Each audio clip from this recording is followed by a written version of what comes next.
Hello, Tricia.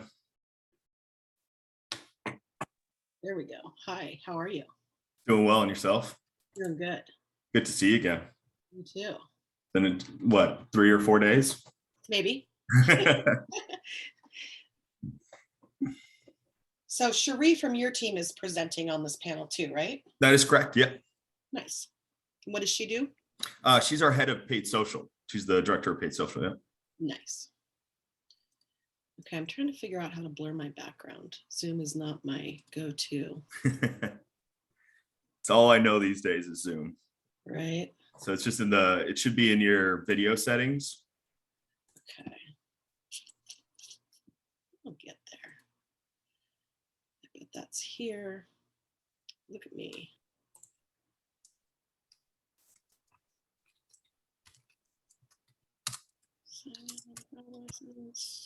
Oh, I'm using a non-paid version of Zoom. Maybe I don't have that. I swear we pay for this. Well, I'm signed in, so I have Wow. an account for Tricia that I connected because I didn't want to present as Kevin. His name and his face if I'm not on video. Yeah. Yeah. So, and yesterday I joined the meeting with UFOs, and it said Luna because my daughter was the last one signed in.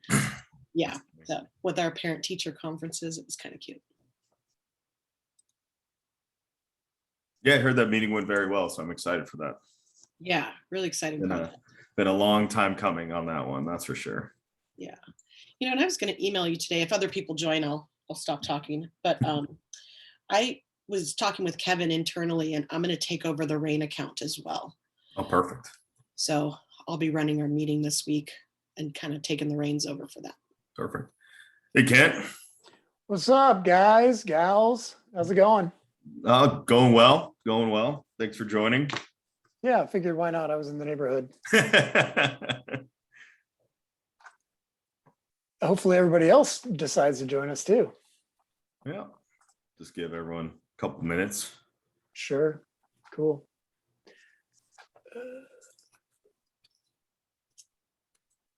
Digital marketing. Okay, done.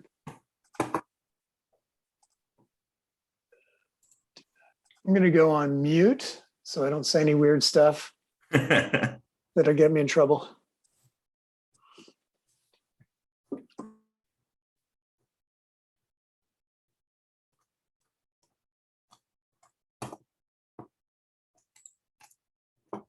Hi, Anna. Good morning. Hi, Tricia. It's nice to meet you. I'm Anna. Hi, Anna. Nice to meet you too. What's up? Good morning. Morning.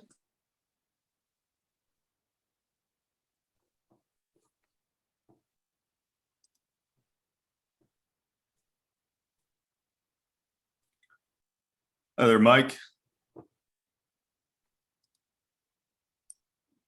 Hello. Good morning. Good, Mike. Hey. How's everybody doing? Doing well on yourself? Good. Good, good. What's up, Mike? You got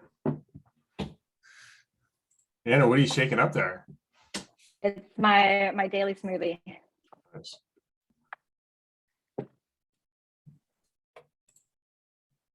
Hi, Tricia. I don't think we've met. Mike Rosenberg. Hi, Mike. How are you? Hey. Good. How are you? Great. Nice to meet you. Too. Thanks for representing Webfor. What's that? Thanks for representing Webfor. Oh, absolutely. I'm excited. I've always wanted to be a presenter at SEM, so this is fun. Awesome.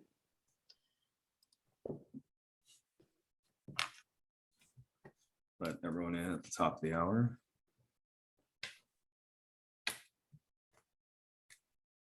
So there's no like agenda or anything, right? We're just getting questions answered and whatnot. Yeah, so basically Perfect. what I'm going to do, what we've done for the last couple of years is that obviously I'll introduce everyone and then kind of kick it off with what did you see in 2021 and what do you think it means for 2022? Just kind of way of kind of introducing yourselves and kind of your subject matter expertise. kind of what that, what did you see last year and what do you think that means for, and then we will open it up for questions. I have some that we had sent through our form, and then I have a couple written down should the chat go a little quiet. And then, we'll just kind of keep the conversation rolling until the end. So. Cool. But as we've experienced in the past, the panel is always kind of a pretty active one. So. I don't think we got any questions though in advance from attendees. We got one. Oh, we did. Okay. Yeah. So, and it's a big one. So it's a lot where it was basically, it's kind of centers around social, but then also is about SEO and PPC and everything like that. So a big one that we can kind of send around to everyone.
Tricia, are you somewhere sunny?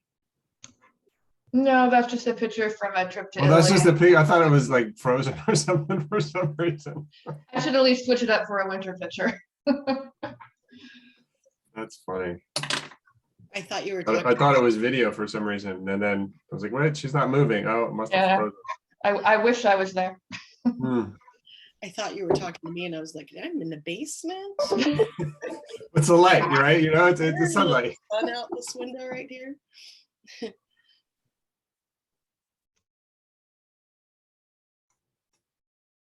All right, and there's Shuree.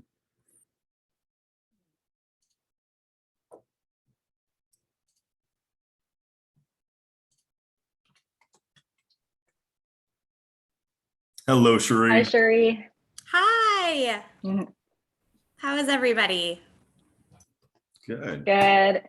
Good to see you. Good to see you too. How's the new baby? Or I guess maybe not so new now. I still call him a baby, but Yeah. he's doing so well. We're approaching the 2-year mark. Which is crazy. Oh my gosh, I can't believe that. I mean, Yeah. it makes sense because I haven't seen you since pre-pandemic, but I know. Yeah, I think we're 20 months, just about. So wow. Yay. All right. So one last thing. So we're going to start admitting everyone now. So again, I'll kick off with some light agenda items, kind of talk about our charity of choice. And then I'll introduce the panel. And then again, I'll kind of just go around and ask everyone, what did you see in 2021? What was the world that you experienced? And what do you think it means for 2022 within your respective fields? And then we'll open up for questions. Again, I have some backup questions. We have one that we received through the form system, and then we'll just kind of keep the conversation moving throughout the hour. So, and then of course you can always get me on Slack if I'm going over or you have an idea, just let me know. All right.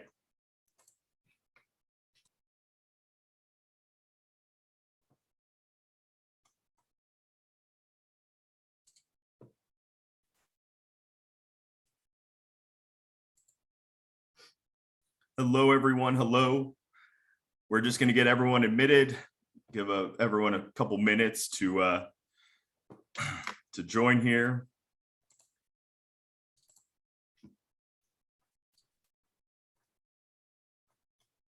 And then we'll get this kicked off.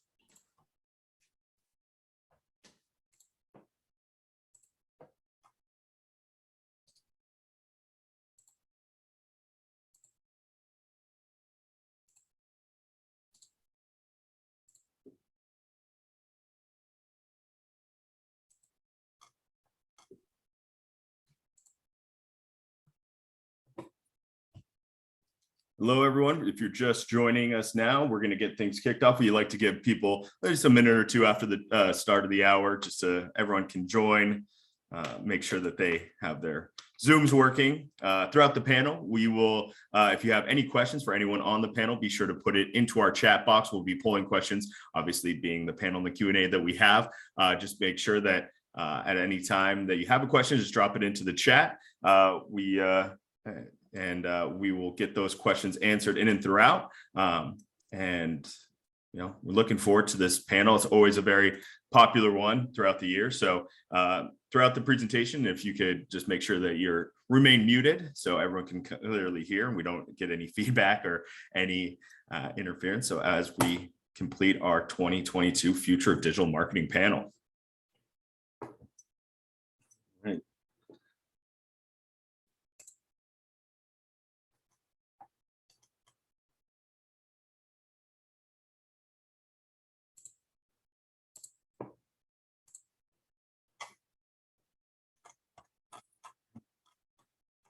Definitely a popular one. All right.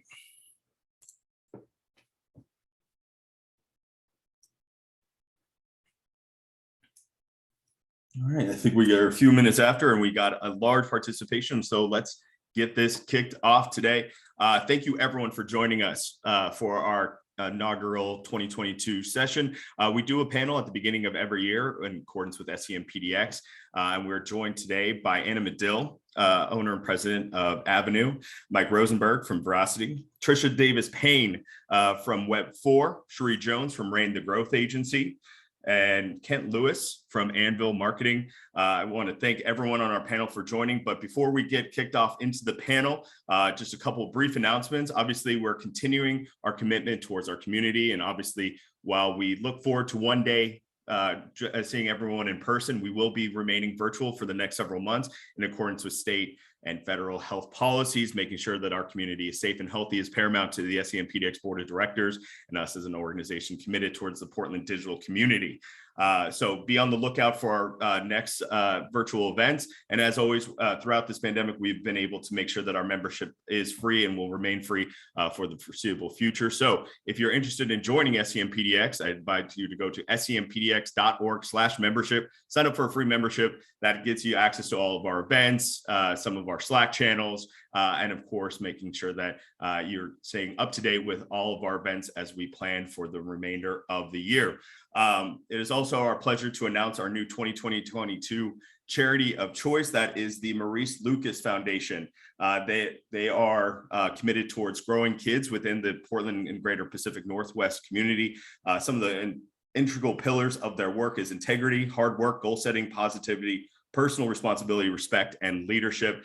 They have a group of mentors, of coaches, tutors, and a collective to growing and ensuring that children, especially those impacted by school closures and kind of academic kind of restrictions that have been over the last several years, and making sure that no kid falls through the cracks, and they're growing that. If you'd like to know more about our charity of choice, it's on our website at SEMpdx.org. The SEMpdx Board of Directors is proud to support them. We'll be raising money and gaining awareness around their organization throughout the year, and we're really looking forward to that. And I want to thank Anna Madill for making sure that we maintain that flag for our charity of choices and look to support them throughout 2022. But without any further ado, I want to get into the panel now. We're going to kind of go around, allow the panelists to do some introductions, talk about what they've seen in 2021 and how that's going to impact the year ahead in 2022. So I'm just going to, I'm just going to look at my Zoom order as the screen's on, the faces on my screen up here. And Kent, I'm going to start with you. What was the big thing you saw in 2021? How did it impact your world? And what do you think that means going into 2022? Well, I'll start with the obvious one. I think it's the depreciation of third-party cookies on the ad side, and how what we're seeing in 2022, as everybody's probably seeing, is the advent of the first-party data. So a lot of the retail networks are creating their own ad networks. So that's an opportunity for us and our clients to get in on that. Couple other quick notes from last year. Obviously, hybrid events have been a big thing for clients that were in the traditional event industry, and so there's some opportunities there for folks like us. Voice search, we've been working on that for 3 years. We thought last year was going to be the year, but I think honestly, this year is going to be the year. Perhaps the voice search breaks through with saturation of smart speakers and so forth. Influencer marketing depends on your take on that, but I think COVID has made that a permanent fixture, much to my chagrin. And our big push last year was NFTs, not really SEO or paid specifically, just a new channel for brands. And this year we're pushing that evolution into the metaverse. So that whole AI, AR, VR world and how that impacts us. And then just wrapping up, putting a lot of stuff out there. But we still think the fundamentals are important. So I think video and image optimization are still way underutilized by most brands, other than the most advanced brands. Big push this year, UGC, user-generated content, optimization of that. Over-the-top streaming for paid. On the social side, live shopping. And then lastly, our big focus with our clients is better SEO, paid integration, the data, the keyword insights, the teams all talking, working together more effectively based on that new data. So that's us at a glance over at Anvil. And were we supposed to introduce ourselves, or I think you already did that, right? Yeah, I did, but feel free as we go along. If you want to get some deeper background, what's your favorite? Nope, that's good. It's on my shirt. We're all set. Thanks. All right. Thank you. Anna, over to you. What did you see in 2021? What's the big news for 2022? Thank you. So hi, everyone. Anna Madill, founder, CEO of Avenue. We're a B Corp digital and social media agency here in Portland. And lots of things. I mean, I think, Kent, you actually captured quite a lot of the things that I was planning to mention. But as we all know, the last 2 years has been crazy. And it's been really, really clear that in order for brands and companies to succeed online, they really need to have their digital marketing house in order. And that's been really difficult when things have been shifting and changing under our feet over the last year and a half, particularly with iOS 14, data privacy, the upcoming sort of pending removal of third-party cookies and tracking capabilities that us as digital marketers have really relied on for so long to optimize. And I think we've seen sort of a peak of being able to track and optimize based on the data that those cookies provide us. And now we're going to start to see a waning of that data.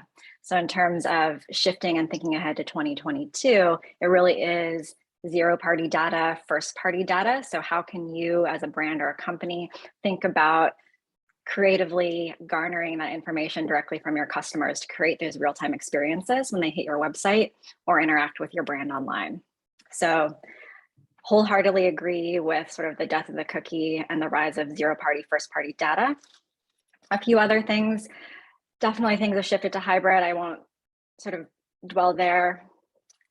The other thing I'll just mention is things that our team is really looking at is short form video content. Kent mentioned this, but I think it's really going to be required to succeed. It's not a nice to have.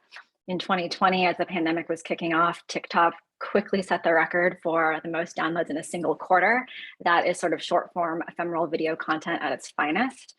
And that has only grown over the last year and a half to compete. Instagram Reels was launched later last year. And this type of video content is projected to rise 80% over the next year. And the platforms and algorithms are really prioritizing that content. So as a brand, and this is a shift that is happening on Instagram, they are moving away from being a photo sharing platform. They want to become a video sharing platform. And that's been really clear in seeing the introduction of Reels, stories. And so brands who are not sharing video content, short form video content online are really going to be left behind, particularly with the way the algorithms are prioritizing that kind of content, even with the shifts that are going to be coming up with Instagram in particular, with the 3 new feeds, which going back to chronological favorites and sort of that suggested type content, video is still going to be really important in order to succeed. So is paid spend to back up that organic content. I think the last thing I'll share is, again, I think progressive companies are going to be looking at how AI and VR experiences can really augment some of the digital and virtual events or productions that they're putting on. and thinking about how to use AI responsibly is something that I think companies should be thinking about as we move into the new year here. Right. That's, you know, I think that's all important factors, especially when we're thinking about those new social channels. I know Shuree is going to touch on that, but before we get to her, Mike Rosenberg, what have you seen this last year? How's it been, and what does it mean for 2022? Great, yeah, thanks. So Mike Rosenberg, CEO of Veracity. We are a digital PR and content marketing agency, also based here in Portland. So, you know, a few of the things that I wanted to touch on. So a lot of these 2021 and then what we're seeing then, I think, is the direct correlation into 2022. So, you know, when Ken said the thing everybody's talking about, where my mind went was the Great Resignation, right? So I think we saw a lot of that in 2021. We're going to continue to see that in 2022. And I think that's going to influence how companies market and do their digital marketing. And they're going to have to focus on their employees more. Right. So not only what folks are doing internally, but you're also going to continue to, I think, empower their teams to do more. I think give sort of more power and more benefits into, is that me whose audio is off?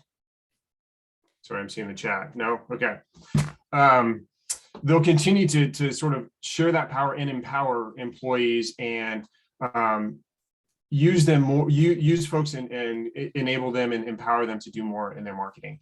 And I think the companies that do that and show that is not only as a recruitment, but also as a retention tool for those folks. Because I don't know about, you know, other folks on this, but those are our most important assets, are the internal ones we have that are employees, and showing that. And then also with the clients that we work with, helping them show what they're doing to be a competitor in that market, I think will continue to be huge. And, you know, as a PR agency, that's where a lot of the media stuff is going. The other thing is there's going to be there will continue to be, we talked a lot about COVID. We talked a lot about politics. There's a lot of noise sort of, and being the, you know, the outlier in this group that's kind of on the PR side. If you or we are doing consumer work, there's a lot of noise out there, right? So own channels where digital comes in a lot more are the ones that are going to continue to. They started to already see it in 2021, the growth on that side. So, you know, creating your own content, podcast, webinars, the short form video that Anna mentioned, all of those things will continue to be more important and help companies win there as well. And then the other thing, Ken mentioned events. You know, sort of before the Omicron came up, my whole thought was, okay, events are going to be huge, and in-person events, trade shows are going to be huge in 2022.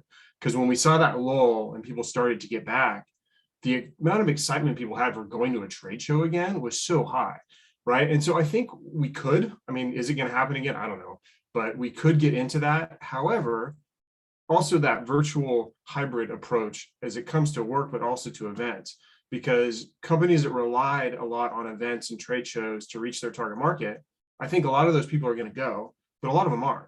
So, and if they don't go, they may not tune in virtually. So you have to think about other ways you can reach that audience that you would normally reach at a trade show or an event. Great. Thank you, Mike. Tricia, over to you. What are you seeing? What does it mean for 2022?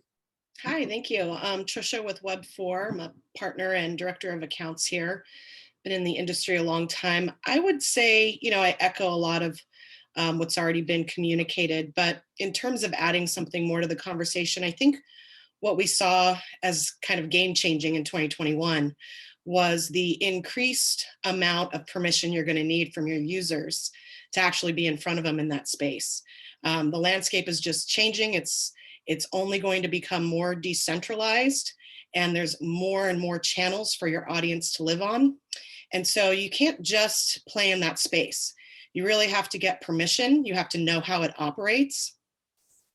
You just really have to be nimble as a brand and understand where your demographic is spending their time and understanding how that platform works from a user perspective, so you can have the permission to tell the brand story, which is another really important factor going into 2022 as we move further and further away from in-person experiences. Everything becomes virtual and dynamic in its interface, right? Short form video, as Anna mentioned, this is going to be a must-have. Like, you just really can't operate going into 2022 without a video platform strategy. I think the other big thing that for us was a game changer in 2021 was the advancements that AI is making, not only in the ad performance space, right? We have so much more access to entry, on not only from a cost perspective, but also from an advancement in data mining. So you have so much more information going into ad campaigns where, 2-3 years ago, you really needed a fair amount of data to make some really smart choices and dial in those campaigns, where AI allows you to kind of have those advancements going in.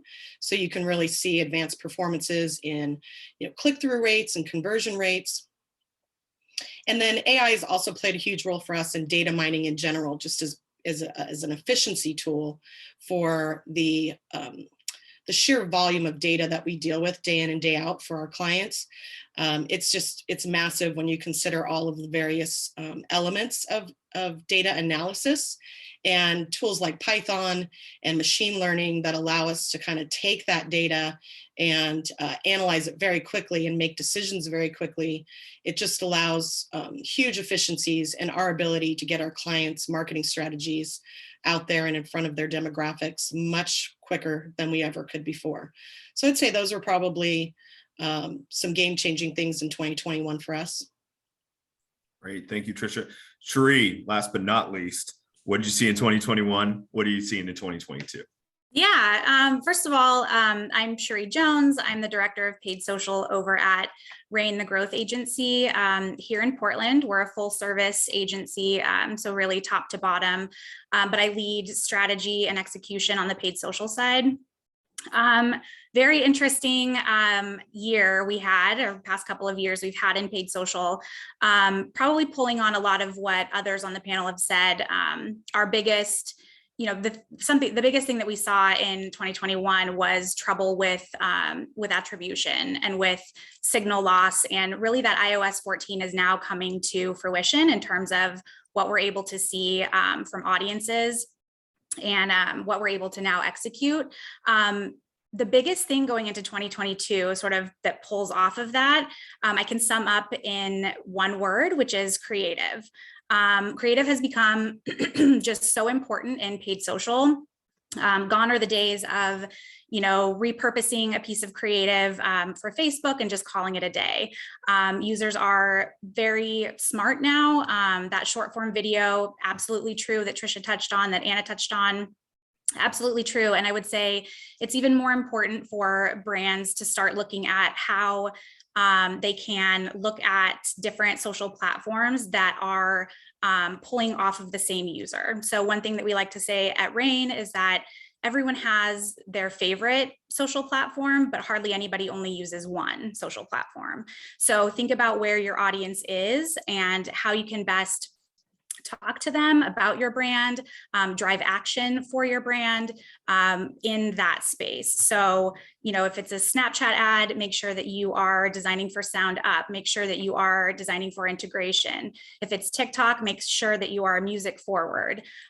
This pulls into something that will make Kent probably not that happy, but influencer marketing is really going to be, one of the biggest pulls in 2022. Influencers are no longer seen as just an additive. They're really seen as creators, and they're seen as brands in and of themselves. So looking at influencers and creators as partners for your brand is much more of the way of the world now in 2022. Creators have a lot of power and they have a lot of pull, and they also can ladder back up to what to the sort of mission of 2022, which is creative. So looking at creators not as, influencers to influence just their own audiences, but as creators to then, pull on pieces of your brand that you may not have thought of, that they can now give you those pieces of creative to put into rotation alongside your brand creative. Thank you, Shuree. I think it's a great topic. And I know as we go through the panel again, if you have any questions for any of the panelists, just be sure to put it in the chat. But we did get a couple of questions ahead of time. We'll kind of go through, it's kind of a wide range of questions that we got. But I'm going to go to Mike with this first one, this first question that we got. But obviously panelists, feel free to jump in. But I'm going to go to Mike with this one. What is the moral and ethical role of marketers and marketing platforms in our divided and misinformed society? Is it a matter of free speech and whatever works, or are there more safeguards and policing needed within the marketing field? Okay, well, that's a nice softball to start us off, right? Okay, do no wrong, right? I mean, that's the, God, good question. I think that part of it, it makes me think of fake news the way that the question was asked, right? And, media, like traditional media sources, people have their own, right? And each one, I think, thinks, not each one, many of them think that they're providing the information the right way. From a marketing standpoint, I think, especially from an agency standpoint, or actually in a company standpoint, on the ethical side, I mean, providing the information that is, or you at least think is true and accurate is one thing. I think when working with agencies and companies, I think that it kind of goes into the whole piece I was talking about in the beginning about the Great Resignation and how, companies need to show who they are and what their culture is. Anna mentioned the B Corp. A lot of companies are, going that route and showing really who they are to their employees and the people that they work with. And so starting with that is one way to do it,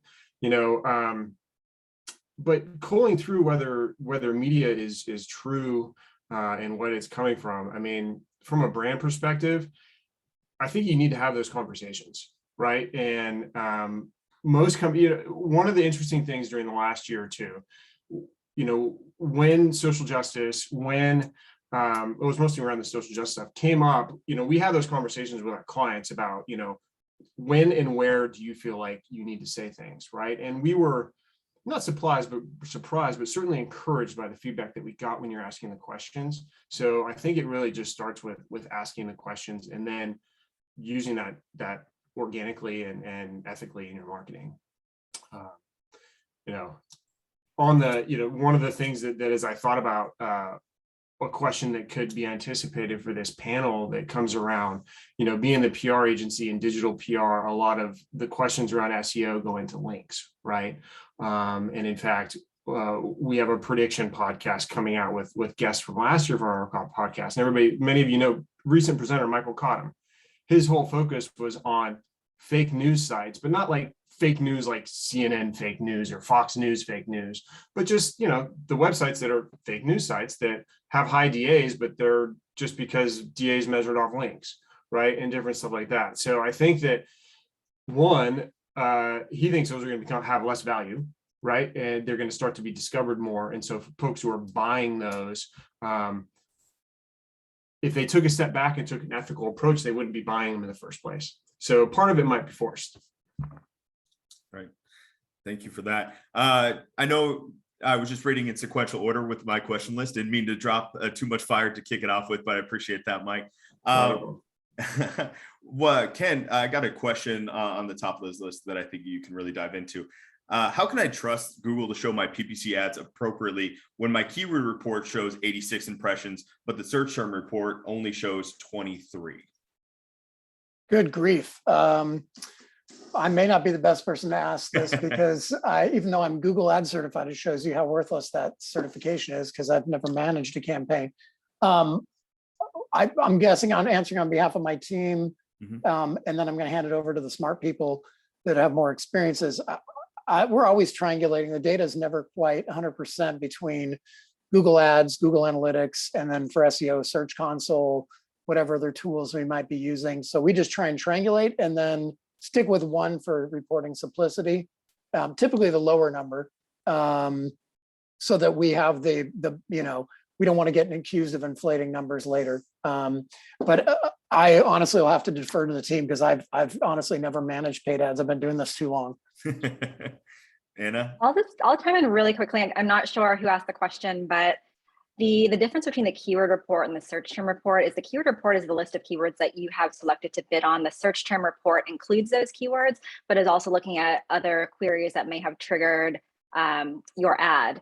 And so like Kent said, those two data sets might be different depending on the report that you're looking at. So just be cognizant of the differences between those two reports and how the lists are different from each other.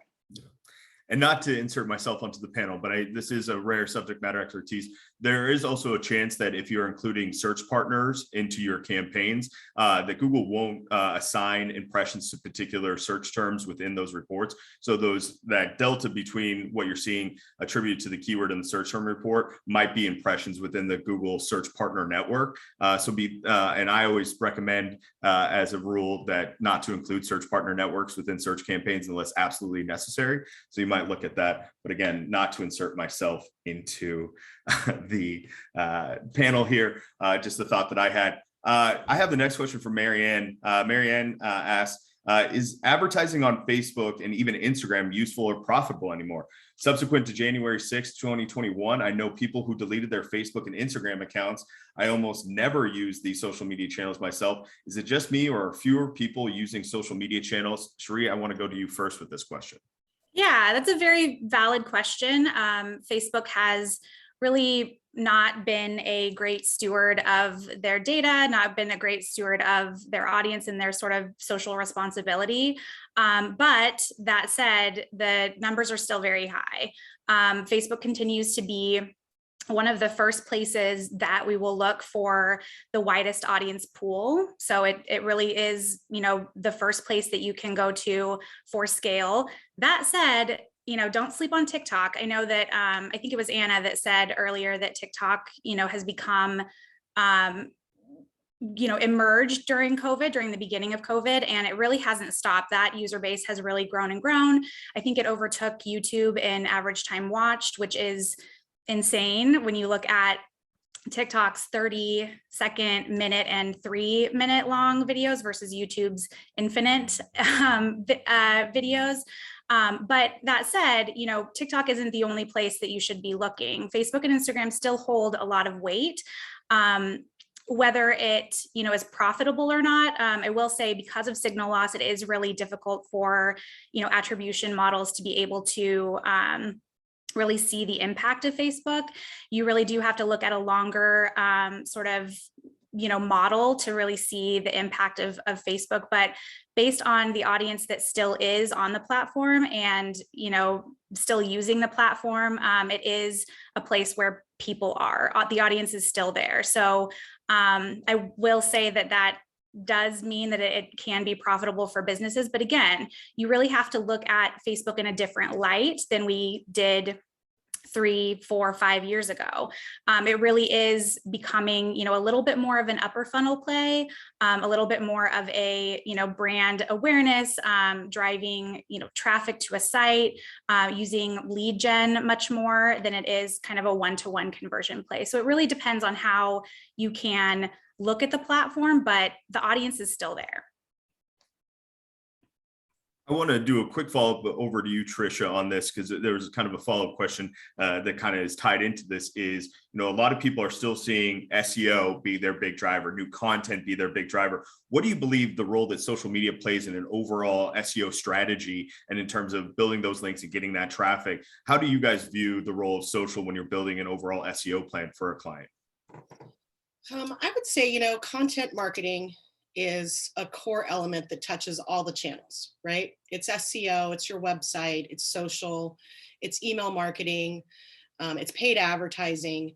And so if you don't have a really solid brand story and you don't fully understand how to communicate that across multiple channels in different ways for the audience you're playing to, you're not going to get the social proofing that we see time and time again when people are investigating purchases or, top of funnel, bottom of funnel, wherever it is.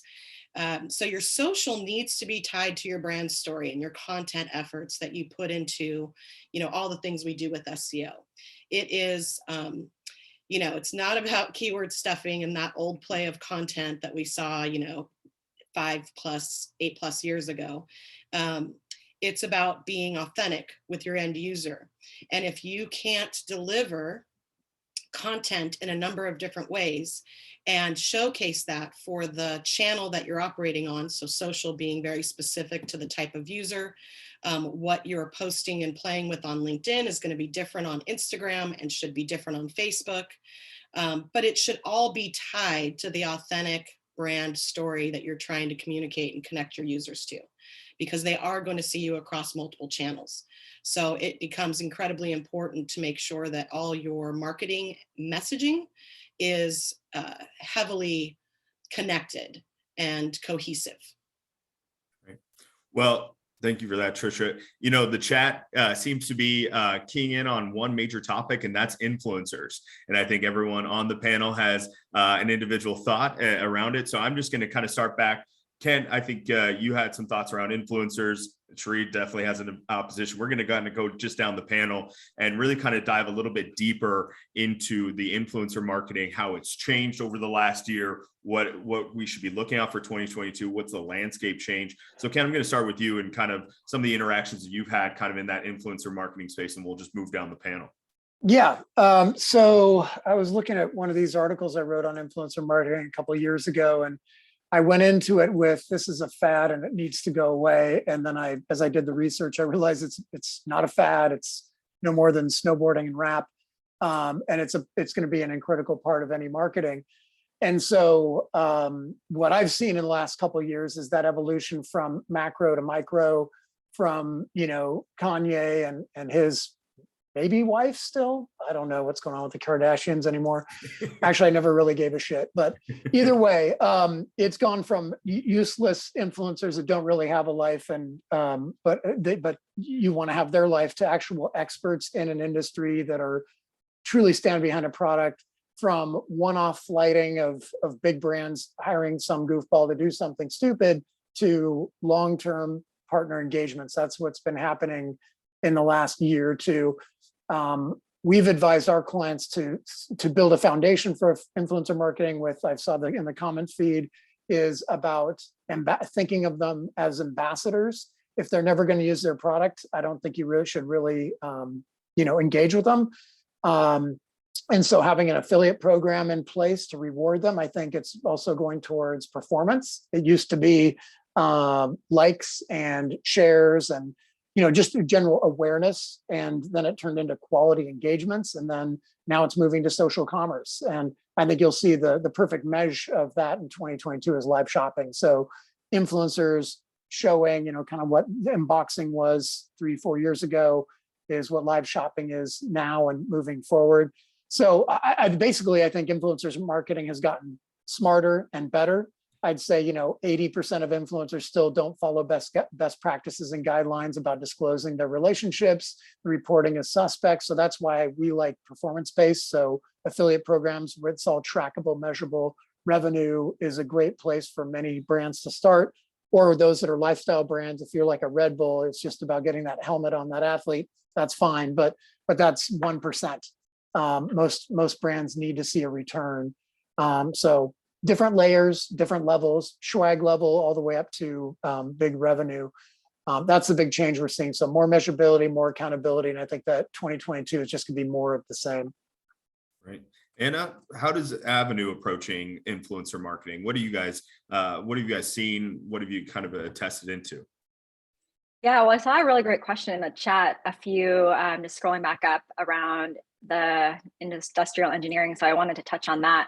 But I was actually, as Shuree was sharing earlier at the beginning of the panel, I really resonate. And that's kind of how we have been looking at influencers now. And I think when you look at TikTok as an example, I mean, TikTok really launched influencers who are able to grow massive millions of followers in a really short amount of time when you think of how long TikTok has actually been around.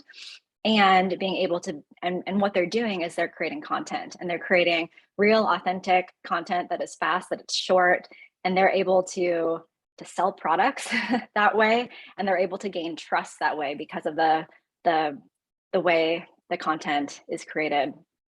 And so with that in mind, we look at it as more of a content play, and how is that potential influencer able to partner and be a co-collaborator, and in some cases creating their own content that can then be shared. In terms of finding influencers, and I thought this was a really great question that was put into the chat by Bjorn, we also work with smaller companies, not large brands, so companies who don't have huge budgets to spend in this area.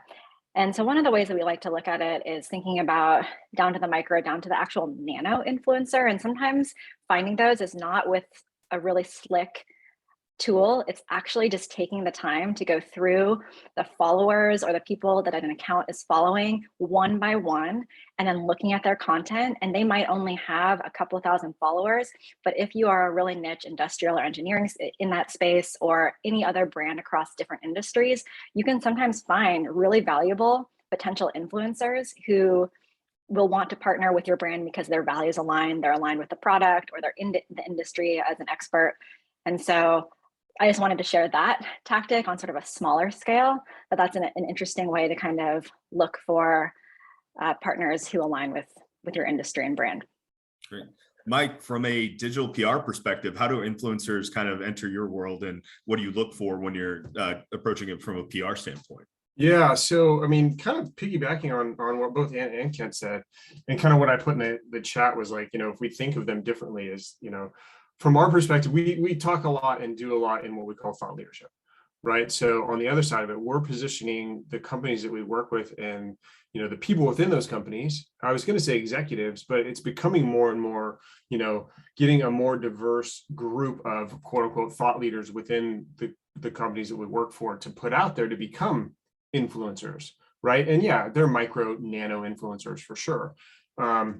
So from that perspective, I think that that's a big thing that again happened in 2021, will continue to happen in 2022 to position your company, or the if you're an agency, the companies that you work for, as thought leaders or influencers, right? So and kind of like we also work with more B2B companies that, so we're not talking consumer, quote unquote, big paid money influencers, but it's going in and finding the right people. As Anna mentioned, oftentimes there's people who maybe are already talking about that brand, right? And so I think Tom put in there, are they ambassadors or thought leaders or influencers? So I think it's identifying the folks that can help you tell the story, as we talked about before, the authentic, ethical story of your company. And finding whether it's paying them in dollars, products, or features. I think going into the own content piece as well. If you're able to provide them, whether it's resources to create that content that is owned by them / you, and use that in your marketing, ideally that's showing authenticity, and you're creating deeper partnerships as opposed to, just paying for a post that might not land too much. All right, Shuree, lay it on us. What are you hearing? So I agree with, most of what is said here in terms of the importance of influencer media. The layer that, or influencer marketing, the layer that I want to make sure people are also thinking about is it's not necessarily only an organic post on an influencer's page or on a creator's page. There's also a paid media component behind it that really is where you'll get reach and ultimately scale. So when you're thinking about influencers and you're thinking about creators that will push a product, reserving some of that budget to, expand the reach. We all know that on, social channels, organic reach is just getting less and less, even, on TikTok, unless something really hits viral, it's really difficult to determine the amount of reach any post will get. So having a paid media strategy behind an influencer post is really key to getting that piece of content really out and moving and making sure that it has legs. Okay, great. Tricia? Yeah, I think that what I would amplify here in this conversation is the absolute importance of the mid-level influencer market. There's just a level of authenticity with their user base that creates a higher trust point than the entertainment value of sports figures and big names in entertainment. When movies shut down and TV making shut down and studios shut down, a lot of, big name influencers and celebrities went to product marketing. And it just kind of lands, I don't know, flat these days. You really have to personalize your experience with your users. And if you are partnering with an influencer that is important to them, but isn't, a big name, but a big name in that space, that very niche space, you're going to carry a lot more weight with your audience if that partnership carries that authenticity, with your brand messaging and all of that goes with it, because you have to be authentic in this marketplace. You have to be not only telling your personal story as a brand, but personalizing the experience you have with the demographic you're trying to reach. And mid-level influencers, in my opinion, are going to play a huge role in the marketplace in 2022 and beyond, just based on that, that authenticity, for lack of a better word. Question coming in from the chat. What steps should social media marketers be taking to prepare for the removal of some of the detailed targeting options available on Facebook? I can take that one. Yeah. So it does go back to the sort of lead tentpole that I had for 2022, which is creative. So this is, there's a lot of prongs to this. The first one being, have a test and learn portion of your budget if you can, even if it's, maybe a 10% of your budget, make sure that you're sort of setting aside, test and learn budget moving forward. One of the biggest things that we're seeing in paid social is really being able to hit on different points of an audience with creative. So say your audience has to broaden out, you're losing some of that detailed targeting. Putting the trust in the algorithm. The algorithm is very smart. It's got a lot of data behind it. It's got a lot of predictive data behind it.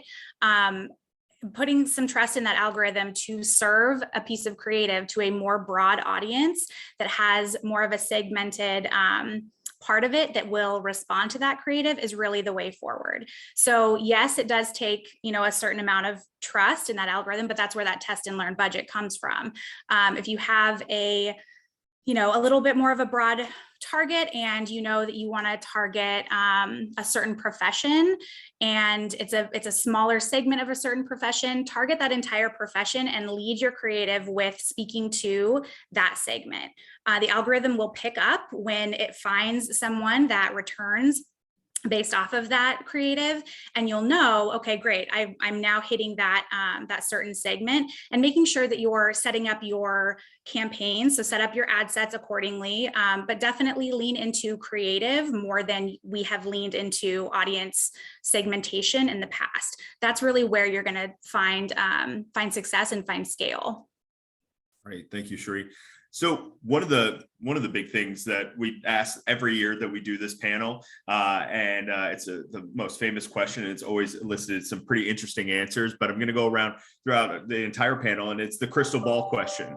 Something that we haven't talked about, something you haven't seen in 2021, but you're seeing the world in front of you, and looking into your crystal ball, what's going to be big in 2022? What are people not talking about? What are people not thinking about? What you've seen with changes in technology, the marketplace, how people interact with brands. Ken, I'm going to start with you. Looking into the crystal ball, what's going to be big in 2022 that no one's talking about just yet? Wow, I think everything is being talked about in terms of taking more of a front and center. Just looking at my notes here. I think there are some trends that I won't take credit for this content that Google just put out, and think with Google, but I'm just verifying what I'm seeing. Some of the trends I think we can take the lead with and guide our clients with, or if we're in-house, take the lead. We're pushing the aspects of multicultural representation in marketing. So BIPOC, LGBTQ+, just being more aware, people being able to see themselves in the advertising. I think is a bigger push. Now that's absolutely being talked about in terms of general awareness, but in terms of truly pivoting your marketing content and assets, I think there's a long way to go, safely to say. I think anything that can bring people together, especially during Omicron, where we had a taste of what it looked like to hang out with people, and it was taken away, or is being taken away. So do I think it's the metaverse? Probably not, not for the next couple of years, even though I'm championing it in some of my predictions. I think I've, a little cart ahead of the horse on that one. I also think that leveraging this people's need for self-awareness, self-improvement. So brands, like we have a fitness brand we work with, they've been cashing in. I hope it's truly to make people's lives better than to sell them a bike they never use that sits and use it to dry their clothes on.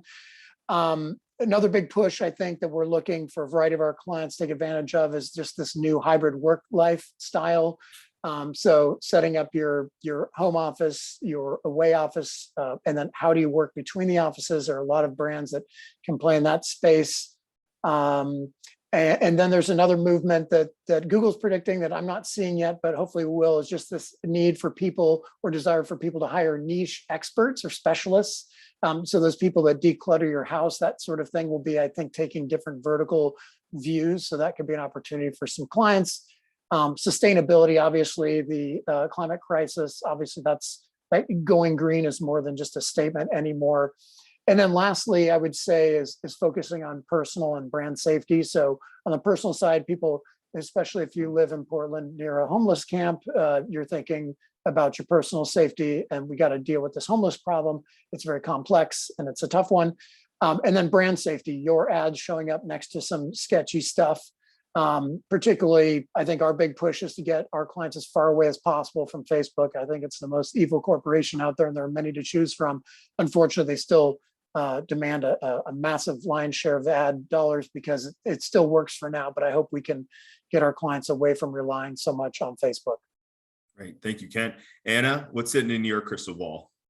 Well, I think one of the things that we've been talking about a lot is just the way in which algorithms, machine learning, AI are used in ways that people don't fully understand. And I think that people over the last year, 2021, have really started to call into question, what are the algorithms behind the platforms really doing with my data? How are they making decisions for me predictively? And how is that impacting whether it's my life or the life of someone else?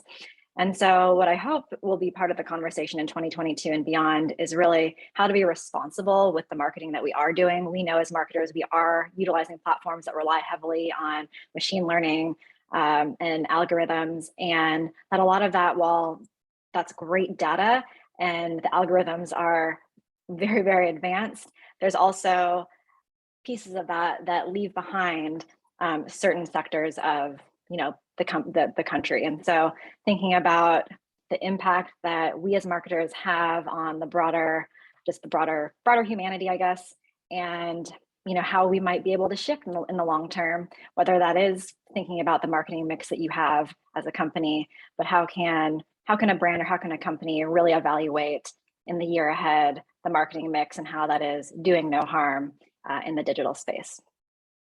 Thank you, Anna. Mike, what's in your crystal ball?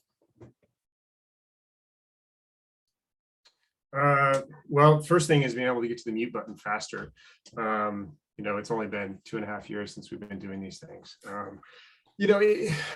I've said it a little bit, talking about the great resignation and culture, but I think that culture is going to show itself even more and more in marketing, right? I think that that will continue to go as we move forward. I also think that I've been seeing statistics about how, the population is changing, specifically in the United States, that we're getting older and the younger workforce isn't replacing itself. So I think that in an overall future marketing piece, we need to be thinking about that as organizations, as companies, not only like on the selfish side. For me, it's an employee piece, right? There's, an aging population, and they look at, the workers between 18 and 30, it just keeps getting like, we're not this company isn't growing, especially in areas like the West Coast or at all the way that it was. So how is that going to impact, one, the companies that we're building, and two, how and who you're marketing to, right? And a lot of the data privacy pieces that have been talked about, I think that that's going to affect that as well, because we feel that younger people understand this more, but I don't know if that's necessarily the case. So I think that communicating that in our marketing is really going to, again, continue to tell that the companies are ones that people want to interact with and purchase from, because that will continue to be more and more a part of the buying decision, is who that company is, not just features and prices. Thank you, Mike. Tricia, what's in your crystal ball? Crystal ball. So I'm new to the panel, so I wasn't prepared for this question, but top of mind, I would say that wearables, devices are going to really change a lot as we move into the next 5 years.